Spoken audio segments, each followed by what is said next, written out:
پاکستان اور پاکستان سے باہر بسنے والے تمام دوست احباب کو، چھوٹے بڑوں کو السلام علیکم۔ اسلام آباد آج ایک بار پھر بڑے گہمہ گہمی کا مرکز رہا۔ اس میں سابق وزیر اعظم عمران خان نے لاہور سے اسلام آباد کا سفر کیا اپنے 4 کیسوں کے حوالے سے، اور ایک کیس کا تعلق تھا توشہ خانہ میں جو انہوں نے محسن شاہ نواز صاحب نے ان کے خلاف کیا ہوا تھا، اور اس میں ان کے وارنٹ گرفتاری بھی جاری ہو گئے۔ اور دلچسپ بات یہ ہے قبل اس کے کہ ہم مزید اس کی تفصیلات میں جائیں کہ پاکستان میں کتنے عرصے سے توشہ خانہ ہو رہی ہے، اور صبح سے لے کے شام تک عمران خان،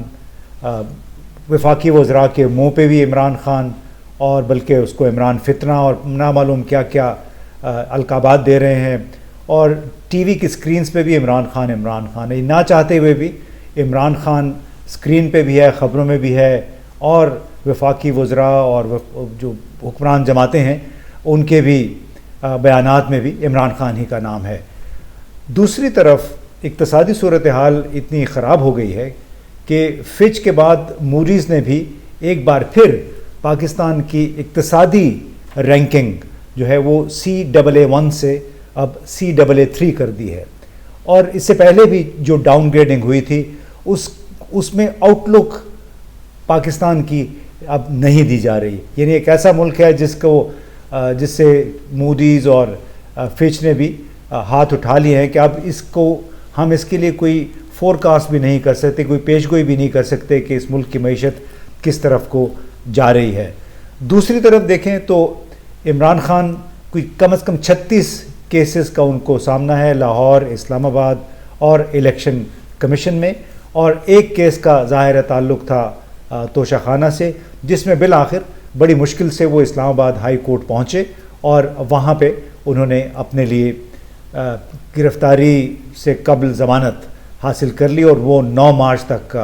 ان کو یہ ضمانت دی گئی ہے، کیونکہ 7 مارچ کو اس کیس کی دوبارہ سماعت ہونی ہے۔ اب دلچسپ بات یہ تھی کہ دن بھر ٹی وی کی سکرینوں پہ عمران خان کے حوالے سے، اور پھر ساتھ ہی ساتھ خیبر پختونخوا اور پنجاب میں الیکشن کی تاریخ کے حوالے سے کیس جاری تھا، جس دوران یہ آج دوسرا دن تھا سپریم کورٹ میں اس کیس کا، اور بار بار چیف جسٹس عمر عطا بندیال کہتے رہے کہ انہوں نے آئین نے چونکہ دستک دی ہے عدالت کے دروازے پہ، تو وہ ہر صورت کوشش کریں گے کہ اس کیس کو جلد از جلد نپٹانے کی، اور پہلے تو ان کا یہ خیال تھا کہ آج کے دن ہی فیصلہ دے دیا جائے گا، لیکن اب فیصلہ بدھ کے روز 11 بجے سنانے کا کہا گیا ہے۔ اب امید کی جا رہی ہے کہ 11 بجے تک یہ فیصلہ آ جائے گا۔ اور اس دوران جب دن بھر ہم نے دیکھا کہ عمران خان کی چونکہ آمد تھی اسلام آباد کی طرف، پھر وہ جب اسلام آباد ہائی کورٹ پہنچے، یہ مناظر آپ دیکھ سکتے ہیں عدالت کے باہر، عدالت کے اندر، اور فیض آباد سے لے کے اسلام آباد ہائی کورٹ تک کئی جگہ پہ ہزاروں افراد نے جگہ جگہ پہ عمران خان کا استقبال بھی کیا۔ ایسے شاید مناظر کبھی کسی اس قسم کے لیڈر کے لیے دیکھنے کو نہیں ملے ہیں، جس کو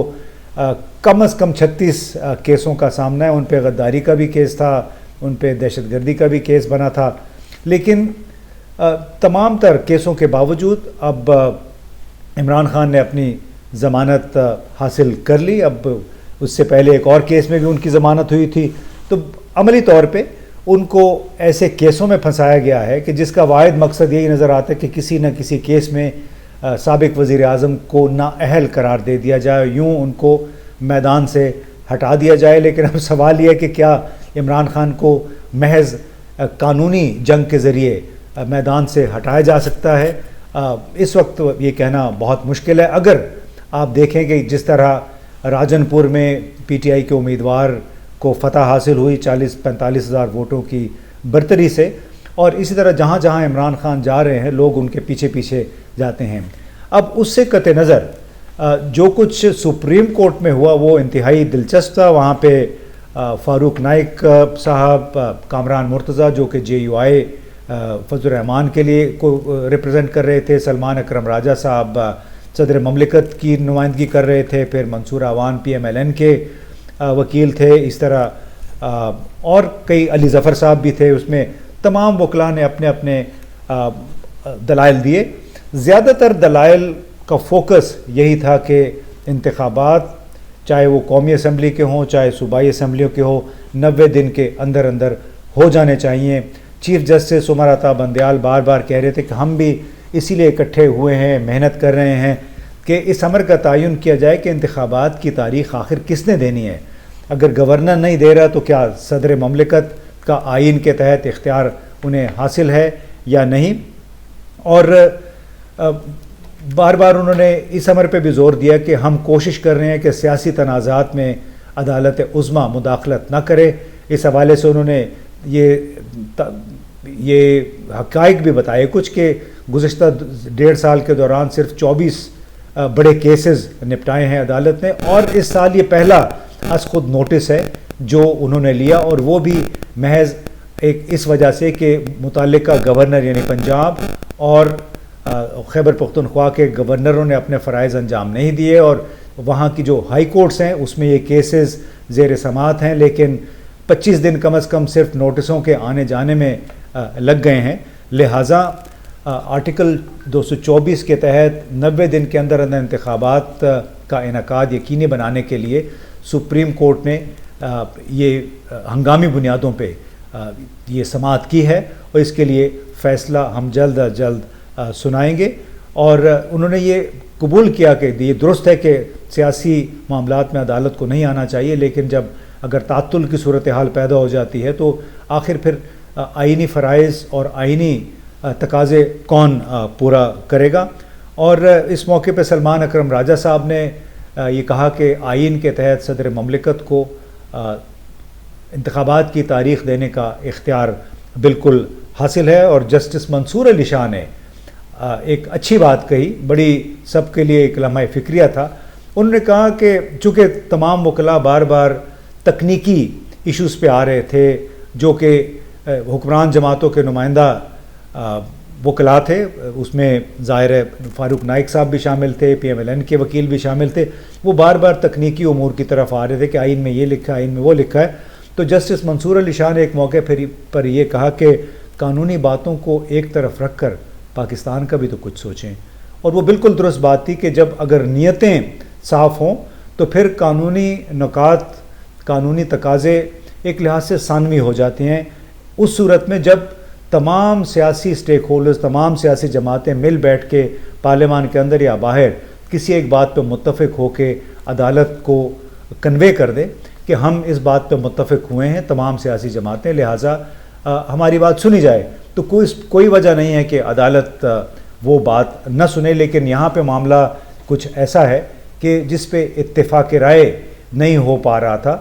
اسی وجہ سے فواد چودھری صاحب PTI کے جو رہنما ہیں، اور وہ جب عدالت سے باہر نکلے آج کی سماعت کے بعد تو انہوں نے اس امر پہ اطمینان کا اظہار کیا کہ سپریم کورٹ نے اپنا ایک آئینی فرض پورا کرتے ہوئے ایمرجنسی بنیادوں پہ یہ سماعت کی ہے۔ آئین کی حفاظت کی طرف سپریم کورٹ نے یہ قدم اٹھایا، ان کو راستے میں مختلف ہیلے بہانوں سے جو پرانی اسٹریٹجی ہے PMLN کی سپریم کورٹ کو تقسیم کرنے کی، وہ بھی ہمیں نظر آئی۔ یہ ہم نے دیکھا سجاد علی شاہ کے خلاف کس طرح سے اس وقت رفیق تارڑ کو استعمال کیا گیا،